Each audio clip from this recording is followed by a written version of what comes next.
Well, back in the field today, I'm doing another, I guess this would be the first pass on this field of weed killing. It was disc last fall. I get rid of some of the, the cultivator bumps. We was planning on putting some hog manure on this year, and I don't know if that's going to happen or not. It might. I've got one guy looking at doing it, but he's awful busy. So anyway, I'm gonna try to get this disc up the best I can. It's kind of in between some rain spells. It's been dry for a couple days. It looks pretty dry out here, but you can see we've got a bunch of weeds coming up. Most of this is just pennycress, but there is some bigger. Let me flip this around here. We've got this one right here is a mare's tail.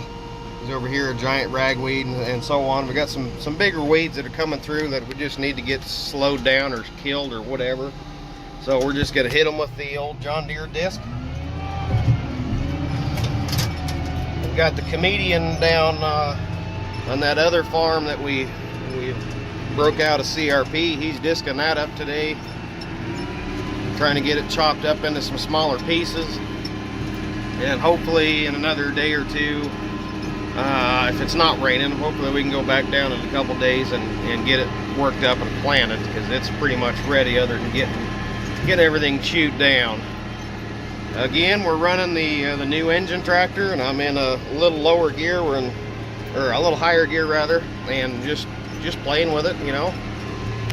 This disc doesn't pull really that hard, so I figured we could run a little lower RPM and just get a little better fuel economy out of it today, and get rid of all these pennycress. I don't like pennycress.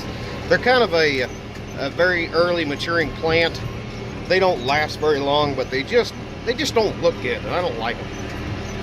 But anyway, they are out here with a purpose. They're out here keeping the soil from eroding away, and they're using up some of the nutrients that are there. And by discing them back down, we're getting the nutrient back out of them.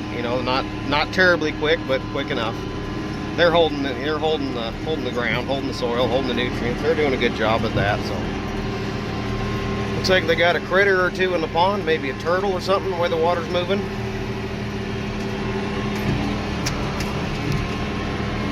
I'm just playing with it today. Here's some of the cockleburs. You can see them left over from last year.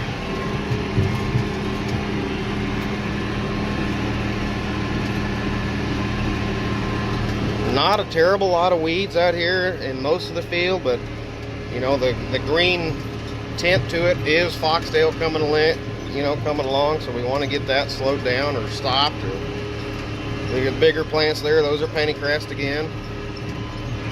That one, I'm not sure what it is. Might be a sourdock, but didn't quite look like the narrow enough leaf. I don't think it was a sourdock. Some bigger mare's tail right over there on the ridge. Kind of hard to see with the trees in the way. Anyway, that's what we're doing today. Just gonna do a little discing and get some weeds knocked back, get her broke open. We've kind of got some overcast. It's supposed to rain yesterday, and it just drizzled on us just enough to wet the grass. It's supposed to be raining this evening. I don't know if that's going to happen or not. Again, not very much, just about 3 or 4 tenths. But when the ground is wet, I don't want to be out here packing it up, so it's best to be out here beforehand. And there you go, keep your compaction down. I don't know what a lot of guys feel like, but it seems like a lot of guys would go up and down beside their waterways, and I'm not talking about this one. I'm talking about ones that go up into the middle of the field. They'll go up alongside those, and what you're doing when you go up and down those, that furrow closer on the back of that disc or field cultivator, whatever, will essentially make a little groove right alongside of that waterway. And when your rain runoff comes down and hits that little groove, instead of going into the waterway like it's supposed to, it's hitting that groove and going right down the furrow filler.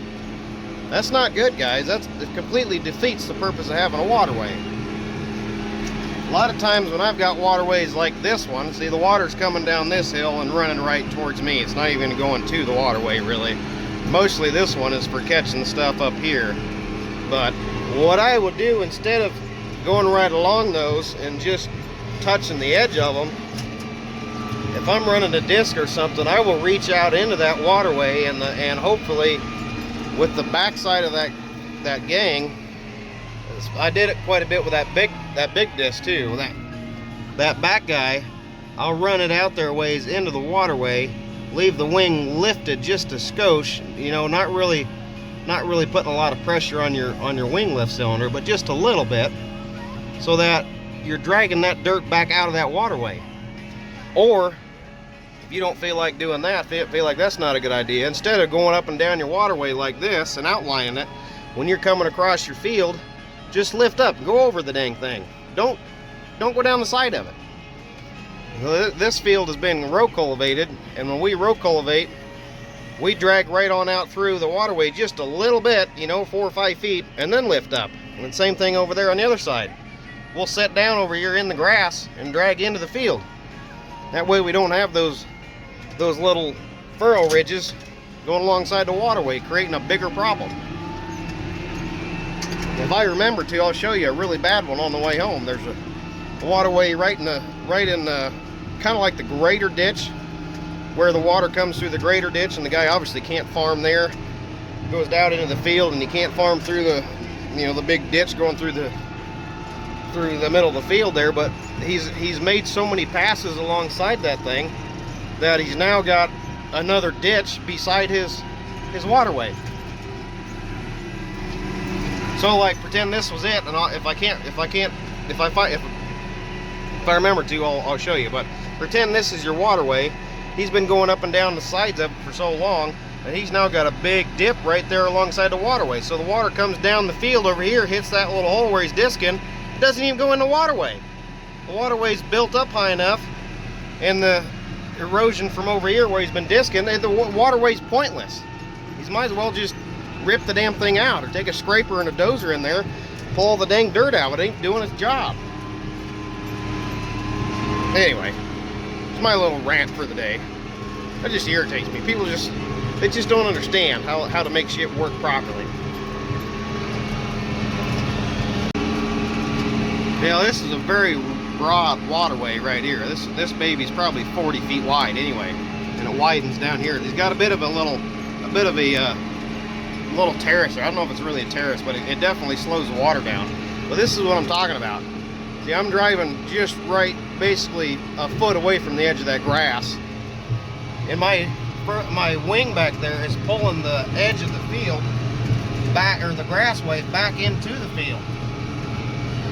That way I don't have a furrow there that my excess rain can run down and just make a ditch. Now, that wing is lifted just a tiny little bit. Maybe you can see it. Yeah, you can kind of see it there. Whoops, gotta pay attention where I'm going here. I'm getting out of the way. Get back over here. Anyway, yeah, you can kind of see it. The wing's lifted just a tiny little bit, so that she's not really digging in much in the front, but the back is definitely pulling back the extra grass or dirt, whatever there is, that shouldn't be there. Pulling her back out of there. Leveling her back out with the side of the field. Now, I'm not going to plant clear out there. I'm going to plant right over here where the disc tire is, the carry wheel. I'm not going to plant clear out there where I'm disking. Now I got to turn around.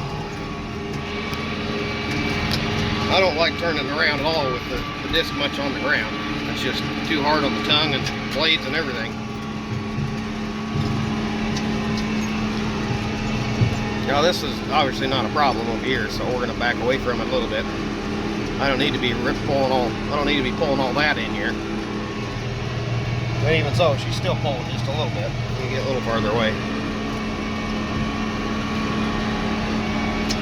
Now, I'm not going in very deep, maybe 2 or 2.5 inches. I've got some cylinder stops in place there, so she can't go real deep. I don't need to go in deep, because I just need to break the surface, get those roots flipped up, and get everything exposed, and she'll dry a little faster anyway if she's damp. Let's see. Yeah, we got a little bit of mud picking up on that middle tire, a little bit on that one. So she is just a touch damp, but this will help her help her dry a little quicker. I don't know what these weeds are. If someone could enlighten me as to what those are, they're ugly things. They kind of look like milkweed. Maybe they are. I don't know. Some of them have a rather red stem, more red than I think milkweed is.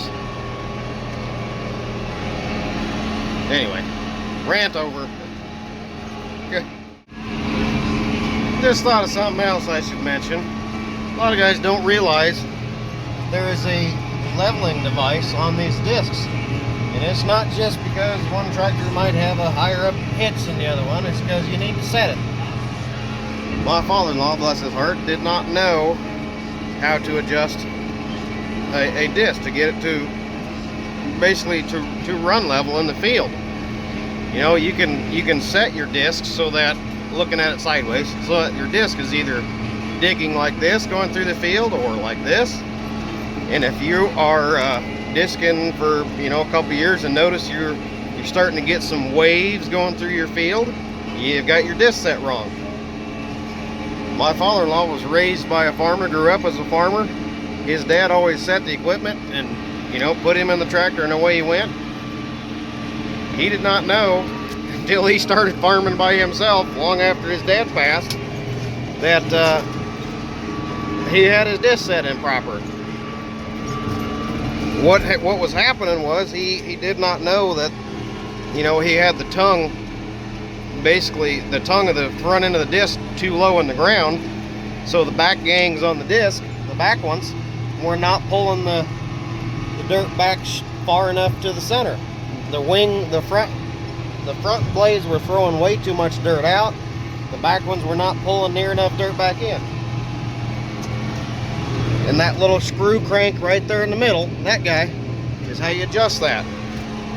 Now, if you're driving along through your field and you're starting to notice in your overlap spots the dirt's getting higher up, or if you notice right dead center behind your tractor you've got a mound of dirt right in the middle, then you need to go back and adjust your disc.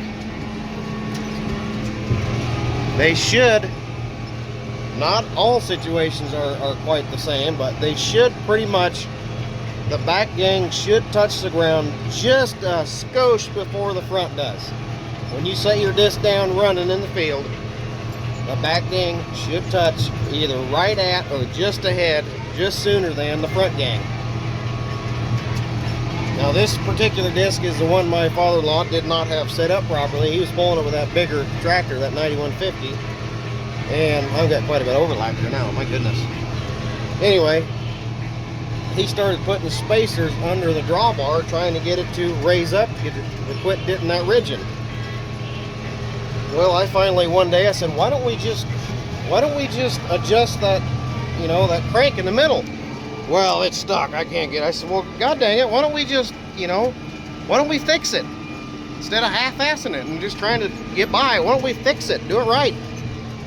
Well, I ended up taking the torch and heating up. There's a big casting back there. It's got big threads. I think it's 7/8 quartz thread or maybe inch. Anyway, I took the torch and heated up that big piece right there in the back, sprayed the piss out of it with some lubricating fluid, and got that thing cranking and turning, and now she cranks just as easy as ever.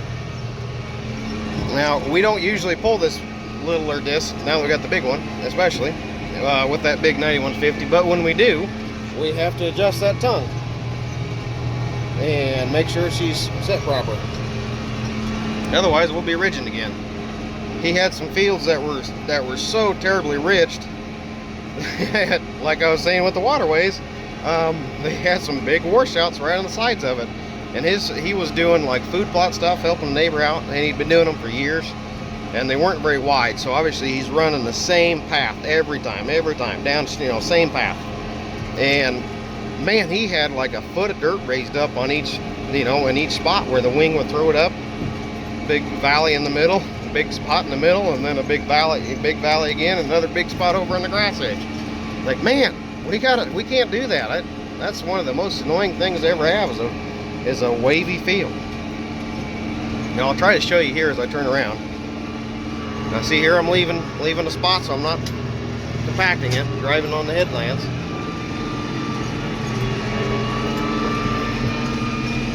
try to show you here. As I set it down, well, maybe you can't see it. The back end's just touching basically right the same time the front is. So it's set pretty good. Maybe if I let it take off, I can show you. Let me back up here a minute. Okay. I'm going to try showing you when I take off with it moving.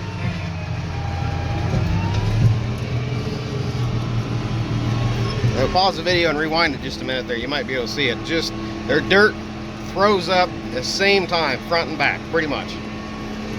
This one's set just about perfect.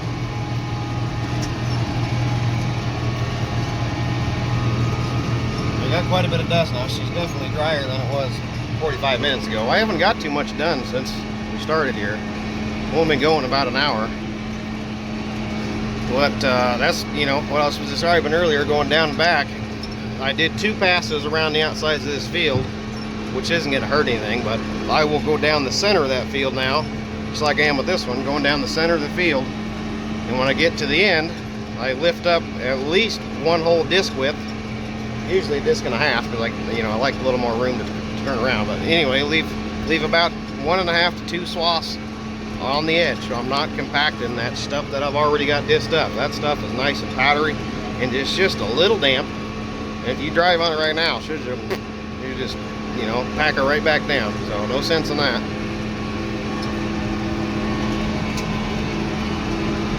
Nice day out. The air conditioner's working good. I don't even have it turned on all the way. It's just nice and cool in here.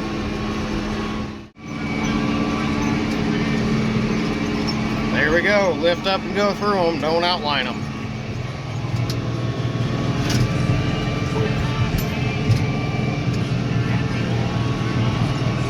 Keep your waterway intact.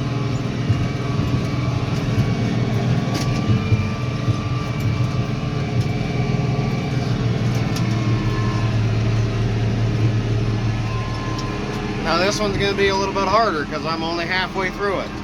So I'm going to make a little jolt up and around it.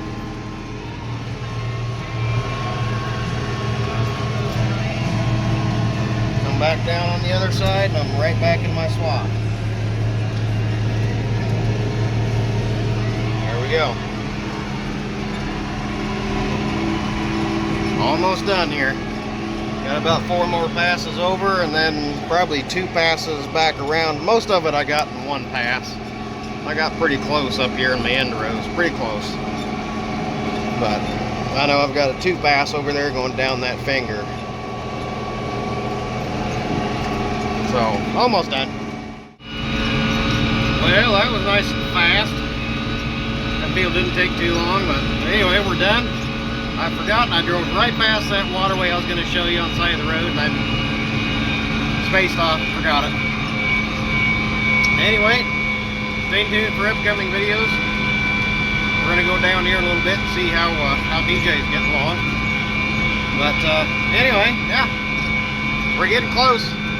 I got to get hold of that guy, see if he's going to put my manure on for me or what the heck's going on. We really need to get started planting here pretty quick. It's the middle of May and I'd like to have stuff going. Although we're not any too early or too late either way. We're not behind yet, because really the way the weed pressure is, it just tells me there's not really, it's just not quite ready yet. The ground's just right there at the warm point.